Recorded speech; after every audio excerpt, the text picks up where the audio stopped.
Ça part, ok. Donc il y a quelques questions qu'il faudrait lire à voix haute, comme ça nous après sur l'enregistrement on sait où on en est. C'est des questions sur ce que vous pensez du territoire, ce qu'il vous fait ressentir, voilà, comment vous le vivez. Et si vous n'avez pas réponse à tout, c'est pas grave, on n'est pas obligé de répondre à tout. Et il y a 2 questions rouges. Les questions rouges, c'est uniquement pour nous, ce ne sera pas diffusé. Voilà. Donc il faut que je dise par exemple nom, Boyer, Sylvie, prénom Sylvie, etc. Exactement. D'accord.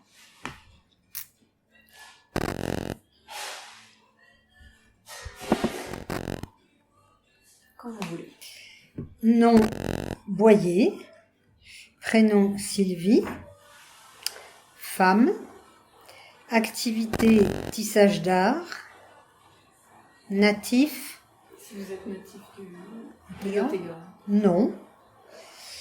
Tranche d'âge 61-70.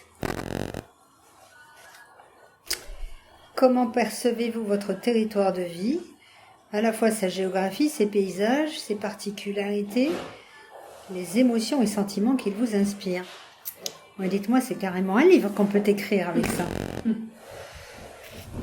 Ben, pour moi, la géographie, ça va avec les paysages. C'est-à-dire, ce que j'aime ici, c'est le fait que ça se trouve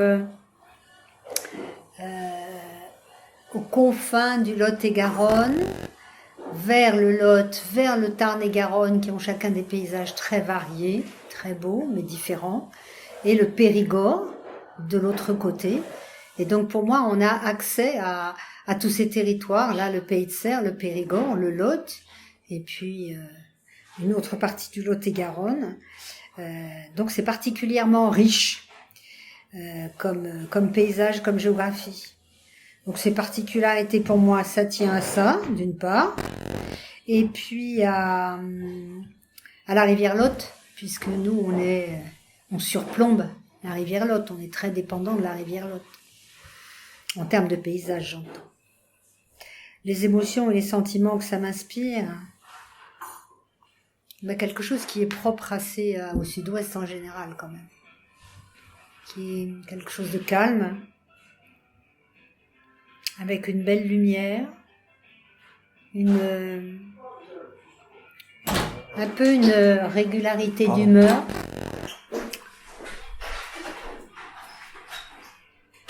Moi, je ne me sens pas ici en proie à des émotions fortes ou des sentiments forts, comme on peut ressentir dans des paysages assez tourmentés ou violents, ou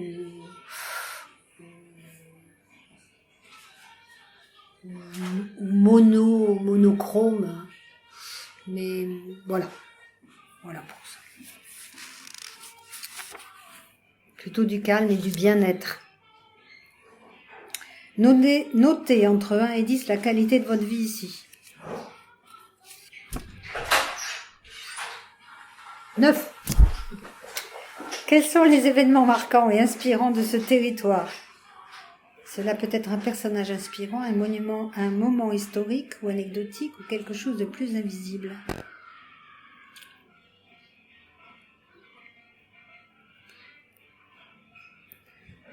Là, ça fait quand même appel à l'histoire.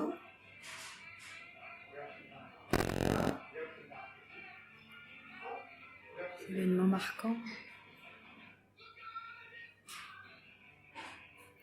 Alors moi, je suis une enfant d'après-guerre, d'après la Deuxième Guerre mondiale. Donc mes parents et mes grands-parents ont vécu ça.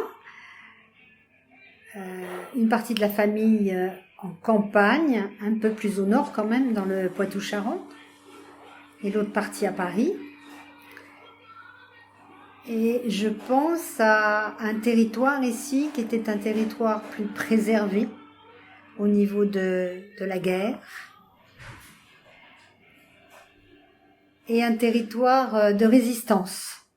Voilà. Pour moi, c'est ce qui pourrait caractériser ce territoire.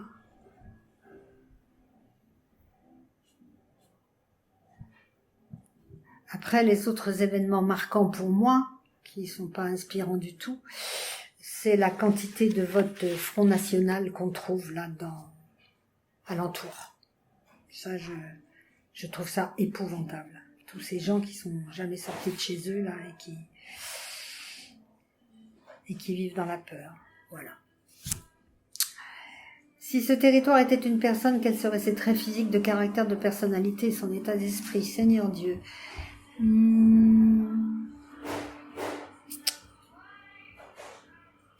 Je dirais quelque chose de rond.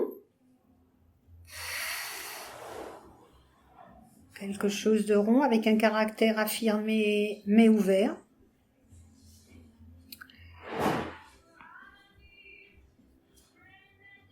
Un état d'esprit sur l'ouverture, ce qui contredit forcément ce que je viens de dire à la question précédente, mais en sachant que c'est pas la majorité quand même. Enfin, ça dépend à peine, ça a frôlé. Hein. C'est pas la majorité des gens qui sont xénophobes et repliés sur eux-mêmes. Et surtout, moi, dans mon environnement, ce sont des gens ouverts. Des gens de culture, des gens de pratique aussi, puisque moi je suis dans les métiers d'art, donc je connais beaucoup de gens qui sont dans ce genre de métier, artistes et métiers d'art.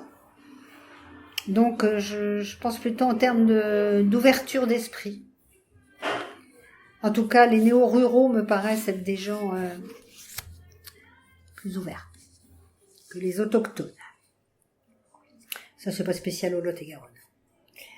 Alors, si ce territoire était un paradoxe... Ah. Quel serait-il?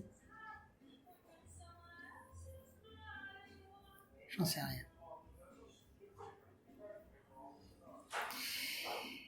Moi, je viens de Dordogne, j'ai passé 20 ans en Dordogne, mais ça fait 25 ans que je suis ici. Et en Dordogne, ils avaient joué l'atout touristique depuis bien longtemps parce que n'y avait pas d'économie suffisante pour faire vivre les gens, donc ils se sont tournés très tôt vers le tourisme, alors avec des atouts, avec la préhistoire, avec les châteaux, avec tout ça. Mais quand je suis arrivée en Lot-et-Garonne, j'ai remarqué ce retard que le Lot-et-Garonne avait en matière d'accueil touristique. Et ce qui va avec, c'est-à-dire l'ouverture d'esprit. Donc, peut-être ce paradoxe à la fois semblait territoire très accueillant et en même temps une certaine partie de la population qui vit repliée sur, je sais pas, sur des valeurs qui sont pas du tout dans l'ouverture et le partage. C'est peut-être ça. Si ce territoire avait un secret. Le secret de ses origines, mais ça lui est pas propre. Je dirais que dans les territoires qui justement ne sont pas suffisamment ouverts à mon gré, on oublie d'où on vient, on oublie qu'on est des grands mélanges, on oublie que comment ils disent ici, pour dire les étrangers, c'est-à-dire ceux qui sont carrément pas de mot à mot, ce sont les étrangers, quoi. Je ne sais plus comment ils disent. Bref. Le secret, c'est d'oublier que nous aussi, on est des grands mélanges et qu'on vient de partout, Alors, quelles sont les richesses et les atouts de ce territoire?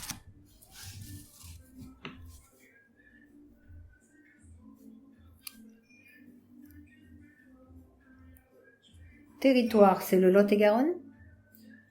Ça peut être Lot-et-Garonne, ça peut être plus précis sur le Villeneuvois, le Fumélois. Mais oui, c'est globalement Lot-et-Garonne.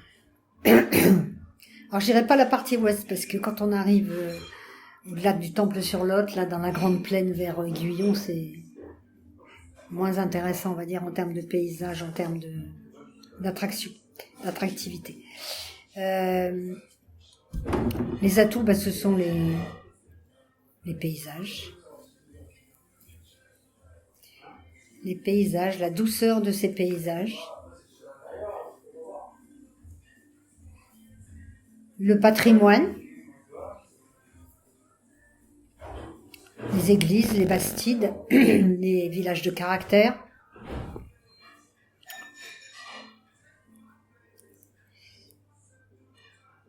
Et une certaine quiétude qui se dégage de ces endroits. On est quand même loin du bruit, loin de la fureur des centres urbains,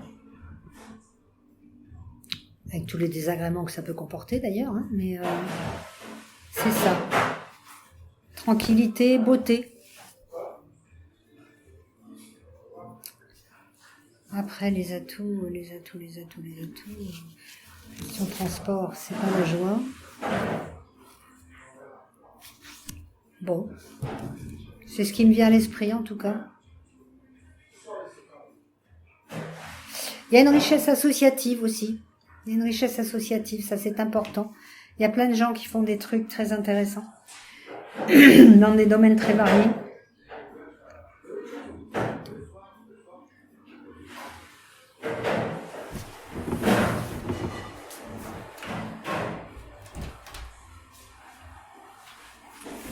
Qu'est-ce que je pourrais dire d'autre ?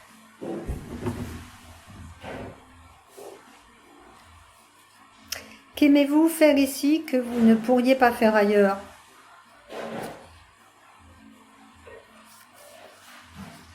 Ailleurs est tellement large que je dirais rien de spécial, puisque je pourrais me recréer quelque chose de semblable ailleurs.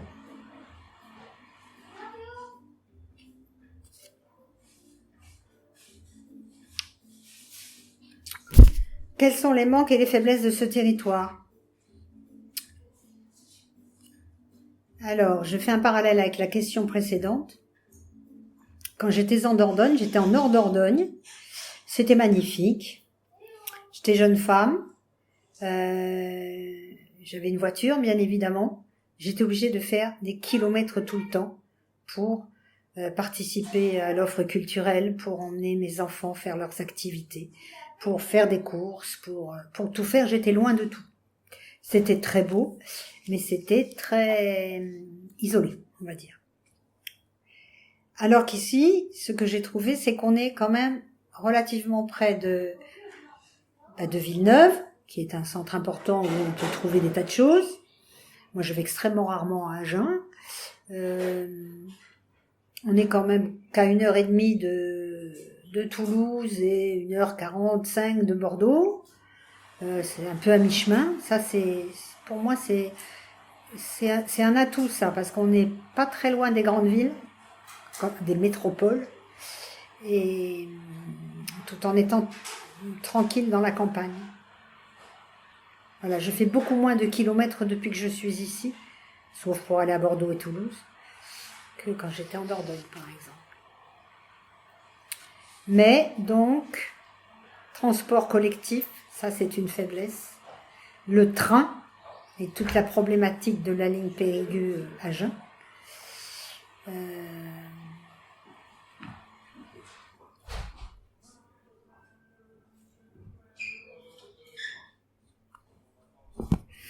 L'offre musicale, pour moi, elle n'est pas assez importante. Musicale de mon goût, hein, c'est-à-dire la musique qu'on dit classique, la musique savante en général. Ce que je trouvais plus en Dordogne. Qu'aimeriez-vous pouvoir y faire que vous ne pouvez pas faire ici ? Ce qui vous est pas possible de faire ici. Qu'aimeriez-vous pouvoir y faire ici ? Ah, et qui ne m'est pas possible. Qu'est-ce qui vous en empêche ? Pourquoi ?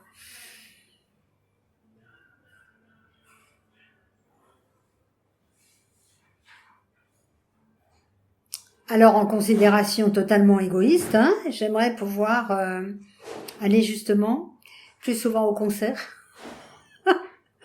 sans avoir besoin d'aller à Bordeaux ou à Toulouse. Bon, mais soyons fous, hein. Qu'est-ce qui vous empêche ?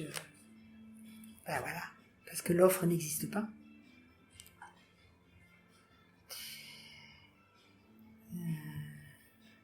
Ensuite...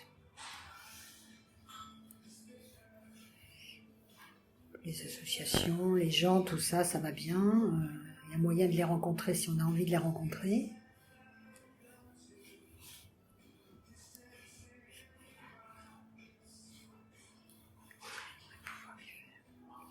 J'aimerais pouvoir me baigner à la mer. Donc si on peut faire venir la mer dans le Villeneuvois, ce serait magnifique.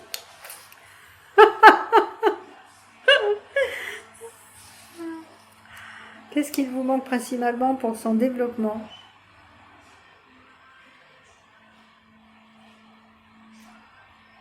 Je suis pas compétente pour juger de ça. On parle souvent de désenclaver.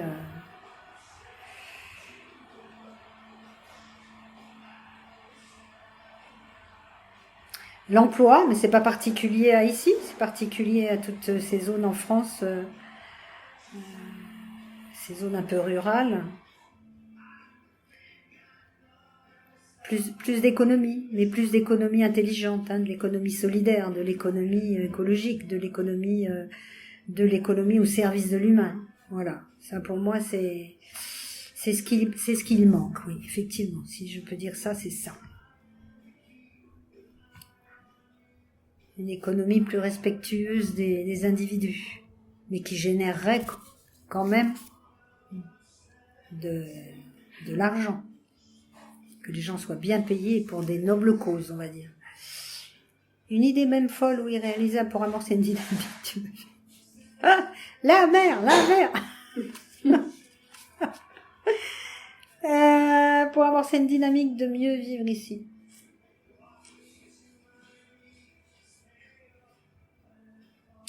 De la participation citoyenne au niveau des municipalités. Ça, je vous le dis parce que nous, on est en plein dedans avec un maire presque un psychopathe, c'est un manipulateur, un pervers qui fait table rase de tout ce qui n'est pas son intérêt direct et personnel. Et donc, on n'a pas d'interaction possible. Même quand on est hyper compétent dans des domaines, il ne l'écoute pas, il n'en veut pas, et on n'est pas les seuls. Quand même. Donc pour moi ce serait ça, c'est avoir une gouvernance beaucoup plus démocratique et ouverte sur la consultation des citoyens. C'est ça mon idée folle. Évaluer entre 1 et 10 le niveau de développement de ce territoire d'un point de vue social, économique et culturel par rapport à d'autres territoires en France. Alors de 1 à 10, alors en matière sociale, j'en sais rien. 5, économique 4, culturel 5. Notez entre 1 et 10 les problèmes de ce territoire, correspondant à peu de problèmes ou peu graves.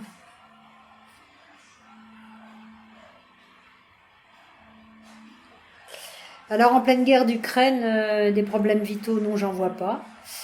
Après, on peut toujours, je sais pas, entre 1 et 10, les problèmes.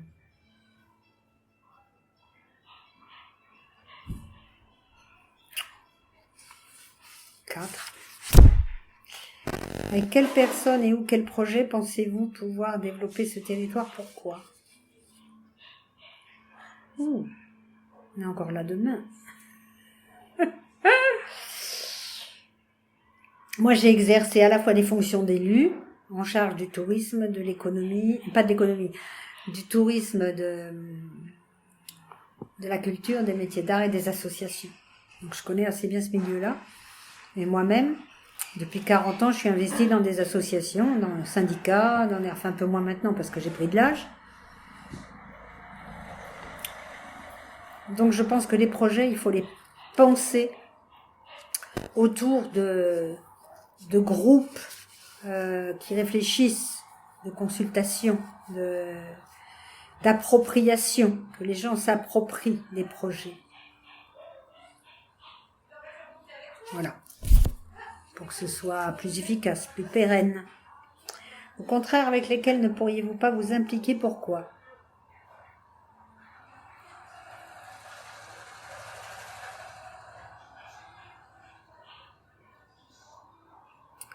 Alors, je ne peux pas m'impliquer avec des gens qui ont une pensée capitaliste, pure et dure, avec les gens qui votent extrême droite, avec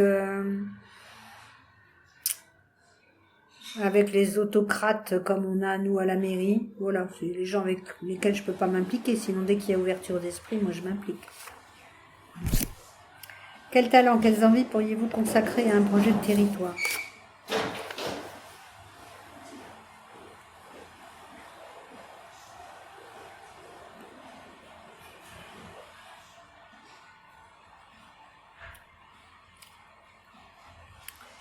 Moi, j'ai un savoir-faire d'une part, et j'ai un savoir en ce qui concerne les projets de développement autour des artisans d'art, des artistes, du tourisme culturel, on va dire. Voilà. Là, éventuellement, je pourrais éventuellement apporter un peu d'aide ou de soutien à des personnes ouvertes et compétentes. Est-ce que vous avez une conclusion suite à toutes ces questions que vous découvrez maintenant? Il y a beaucoup de ces questions qui demanderaient de réfléchir un peu plus. Donc là, moi, j'y suis allée assez rapidement, mais ça doit avoir aussi son intérêt.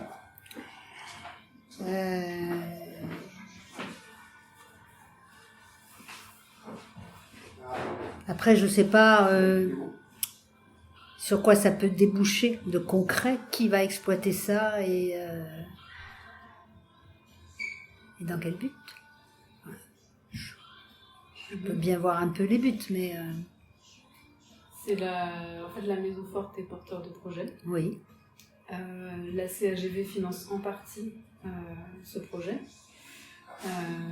Et le but de ce projet-là, c'est d'apporter des idées, alors pas forcément en parlant de développement, mais au moins pour dynamiser certaines parties du territoire peut-être, qui auraient besoin, où les gens ont des envies, mais pas forcément de personnes pour porter un peu des projets. Ça nous permet aussi de faire une cartographie des idées et des projets des gens ici et des associations, de se rendre compte qu'il y a des personnes qui ont des points communs, qui ont des envies communes, mais juste qui n'ont pas forcément les contacts et qui ne se connaissent pas. Donc nous, ça nous permet d'avoir cette force de proposition aussi, de trouver les personnes qui pourraient compléter une idée, venir apporter un talent particulier. On a une restitution, une première restitution avec les entretiens qu'on aura au mois de juin.